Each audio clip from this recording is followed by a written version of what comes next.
आज बक्शीनगर और धनपुर के रिजल्ट के बाद तो एक बात पक्का हो गया है कि सीपीएम ग्राउंड में अपने सपोर्टर्स को, अपने लोगों को प्रोटेक्शन नहीं दे सकती है।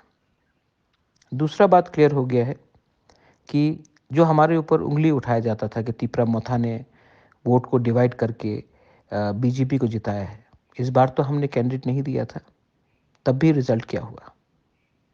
जो लोग कांच के घर में रहते हैं उनको दूसरे के ऊपर पत्थर नहीं फेंकना चाहिए। ये अहंकार से, ना हमसे सलाह करके, ना किसी से बात करके उन्होंने अपना कैंडिडेट दिया। आज रिजल्ट सबके सामने है। Tipra Motha is fighting for a survival and existence, is fighting for a constitutional solution, is fighting for Tipra land. हमने आज तक किसी को मुफ्त में तोहफा नहीं दिया, बीजेपी हो या सीपीएम हो या कांग्रेस हो। आप पूरा इंडिया में देख लीजिए, हिंदुस्तान में देख लीजिए, भारत में देख लीजिए क्या हो रहा है। केरला में कांग्रेस फाइट कर रहा है, सीपीआईएम उसके खिलाफ फाइट कर रहा है और आम आदमी पार्टी ने भी कैंडिडेट दिया है।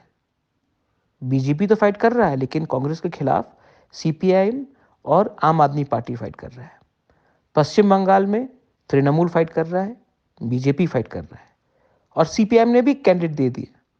ये सब अपने आप को इंडिया अलायंस बोलते हैं। और त्रिपुरा में मोथा ने कैंडिडेट नहीं दिया, जबकि हम इंडिया अलायंस के पार्ट भी नहीं है, तभी भी हमारे ऊपर उंगली उठाया जाता है कि ये लोग किसी और के साथ है। क्योंकि मैं एक बात आप सबको बोलना चाहता हूं मेरे dear warriors, Tipra Motha is going to fight for the survival and existence of a Tiprasa community. हम उन्हीं के साथ हैं जो हमारे साथ रहेंगे। हम किसी को मुफ्त में अपना सपोर्ट नहीं देंगे। जय तिपरासा, तिपरा मोथा आइक लोकथोंग, तिपरासा आइक लोकथोंग, तिपरासा दोफा आइक लोकथोंग। This is Bubagra speaking to all of you all.